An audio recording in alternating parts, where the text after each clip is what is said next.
గత కొన్ని రోజులుగా అభిమానులను ఉర్రూతలొగించిన ఐసీసీ ఛాంపియన్స్ ట్రోఫీ 2025కు శుభం కార్డు పడింది. ఈ మెగా టోర్నీ విజేతగా భారత్ నిలిచింది. ఆదివారం జరిగిన ఫైనల్లో న్యూజిలాండ్ను 4 వికెట్ల తేడాతో వాడించిన భారత జట్టు రికార్డు స్థాయిలో మూడోసారి ఛాంపియన్స్ ట్రోఫీని కైవసం చేసుకుంది. వీడియోను చూసే ముందు చిన్న రిక్వెస్ట్ అండి, వీడియోను లైక్ చేసి మీ సపోర్ట్ ని తెలియజేయండి. మొదటిసారి మన ఛానల్ ను చూస్తున్నట్లయితే సబ్స్క్రైబ్ చేసుకుని పక్కనే ఉన్న బెల్ ఐకాన్ ని ఆన్ చేసుకోండి. టోర్నీ అశాంతం ఆల్రౌండ్ ప్రదర్శనతో సత్తా చాటిన రోహిత్ సేన ఫైనల్లోనూ అదే జోరును కనబరిచి పుష్కర్ కాలం తర్వాత ఛాంపియన్స్ ట్రోఫీని తిరిగి భారత్ కు తీసుకొచ్చింది. భారత్ చివరగా 2013లో ధోని సారథ్యంలో ఛాంపియన్స్ ట్రోఫీని సొంతం చేసుకోగా మళ్లీ రోహిత్ శర్మ నాయకత్వంలో తిరిగి సాధ్యమైంది.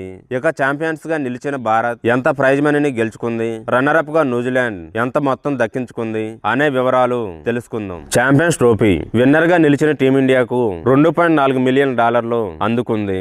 భారత్ కరెన్సీలో దాదాపు 19.5 కోట్లు. అదే విధంగా రన్నర్ అప్ గా నిలిచిన కివీస్ కు $1.12 మిలియన్ ప్రైజ్ మనీ దక్కింది. అంటే 9.72 కోట్లు. సెమీఫైనల్లో ఓటమి పాలైన దక్షిణాఫ్రికా ఆస్ట్రేలియా జట్లకు $4.86 కోట్లు లభించాయి. 5-6 స్థానాల్లో నిలిచిన జట్లు $3,50,000 అంటే సుమారు 3 కోట్ల పైగా. 7-8వ స్థానంలో ఉన్న జట్లు $140,000 అంటే సుమారుగా 1.2 కోట్లు దక్కించుకున్నాయి. గ్రూప్ స్టేజ్ లో విజయం సాధించిన జట్టుకు $34,000 సుమారు 33 లక్షలు అందనుంది.